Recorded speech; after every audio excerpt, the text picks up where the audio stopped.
First, people say, well, when an autistic child is born, an autistic mother is born. It is not born. No, it takes time. Because with a typical baby, you conceived, you planned, you waited for them. And then a child comes who is not the one you had in mind. You have a grief. Not for what was born, for what was not born. Exactly. And many dreams are cut short. And depending on the story, in fact, that dream is not going to happen. We first have to think of it this way. The mother of an autistic child suffers. The mother of an autistic child suffers because she is not believed by her husband. She is not believed by her father, her mother, her relatives, the school, and the doctors who are supposed to support her. The mother of an autistic child suffers a lot. Because she has an intuition about something being different from the very beginning. She doesn't name it. She knows. Exactly. And this suffering is lonely. Most of the time, and in the midst of all this, we look into her eyes and say, you have to be strong to take care of your child. Exactly. And that's heavy. It's not uncommon for us to have a child showing signs from 12, 13, or 14 months. And the first time the mother is able to seek help is at 2 years, 2.5 years. And then that diagnosis is delayed. We've already lost precious time. There's an interesting study that says the stress of an atypical mother is like the stress of a soldier in war. It's just that people don't really understand what war is because they've never lived through a war. But just imagine if a robber came in here and pointed a gun right in your face and created terror. This is stress. How much cortisol, how much adrenaline, how much trauma does this generate? Well, that's the stress of the mother. Every day. Every day. Accumulated over time. When I make the diagnosis and when I guide the doctors on my team, in my mentoring sessions, in my training, I tell them. And imagine sitting on the other side of the chair. When you give a diagnosis to a mother, it's like you're tearing her apart, her flesh, and that hurts. This is not a scar that heals overnight. So be very careful because there are many professionals who say, look, autistic, 5% will make it. Don't take away hope. I see many professionals taking away hope every day. So we need to offer hope. It's been cruel to do that. There's a piece of news. I don't know if I saw it on an information portal. And this is the kind of article I don't read, which was about the number of separations we have. From the moment an autistic child is born, if I'm not mistaken, right now, we have more divorce filings today than marriage. When there is a child with autism, the number of separations increases. And lot. And then, say, burden. A child is a weight that one is not meant to carry, both literally and metaphorically. An autistic child is much worse. This mother has to stop working to take her child to therapy. She has to stop doing what she was doing to study. Leisure time doesn't exist. So, being a mother is tough. The life of a mother of an autistic child, not simple. No, it's very difficult. And it's hard. I notice that people who are uninformed question, you're just pampering. Stop living. You only live for that. It's horrible. There's nothing to say. Don't talk. If you can't help, don't interfere. Did you? Oh, I speak because I lived through the diagnosis, right? Those comments are bad. I think so too. There are things that hurt. I don't know. I remember one time, I was at a playground with my son, and after a year of treatment, he was starting to interact with the other kids.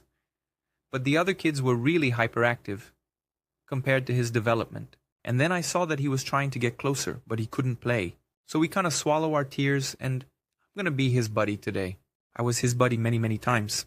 Does it hurt? It hurts. When a person, a close family member, says something that's not nice, it hurts. It hurts. But you know, one of the things that hurts the most, I think it's the school phase. And then I speak as a father and as a doctor. The mother arrives at school, and she imagined that school would be the way. The support, that would solve everything. All support. And that's where it all starts off wrong. Oh, is he autistic? So there's no spot. He's autistic, but we already have 2 in this room and we can't fit another one in. Oh, but he's wearing a diaper and he can't come in here.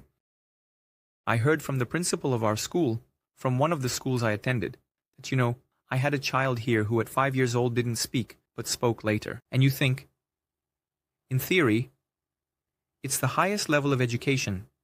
In that environment, it's the school principal, and he's saying that it's normal for a 5-year-old not to speak. I say, this is a disaster. It's disservice.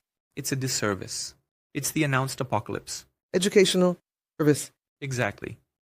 And then, when you ask for accommodations, there are no accommodations.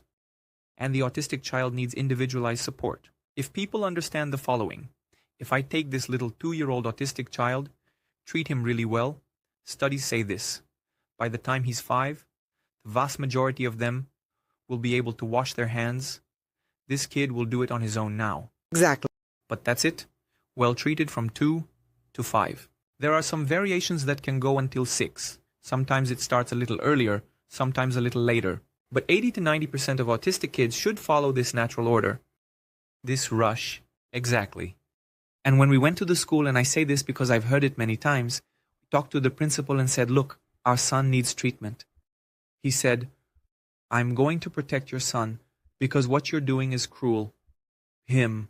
Because all this therapy, just punishing him. That's what's causing him to fall behind. It hurts me.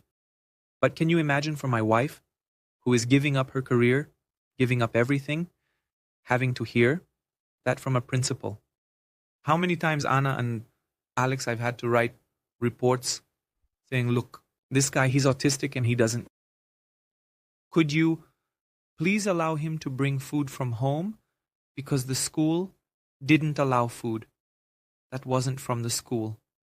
I say this, you see a dog starving on the street, you give it food. Now, for the autistic child, inside the school, it's not allowed because of the school rules. Exactly. How many times have I heard a teacher's account? And once again, teachers are a group going into battle without weapons. Without weapons. And the vast majority of teachers are amazing people. How many times have I witnessed mistreatment of autistic students by teachers? It wasn't just once or twice. The school that should be a place of learning is the same one that is turning on the TV for the child in preschool, in the nursery. Intellectually castrating this child, tying them to a little chair with the TV in front. I talk to those who live this every day. So there are some things that hurt. It hurts. And a mother, after receiving a diagnosis, looks back at all this recent past of her child thinking, my God, how they were mistreating him and how I mistreated my child. It's hard, but that's just the world being the world, right? Being a mom isn't easy. It's hard for her to even build this support network that really cares about doing something better.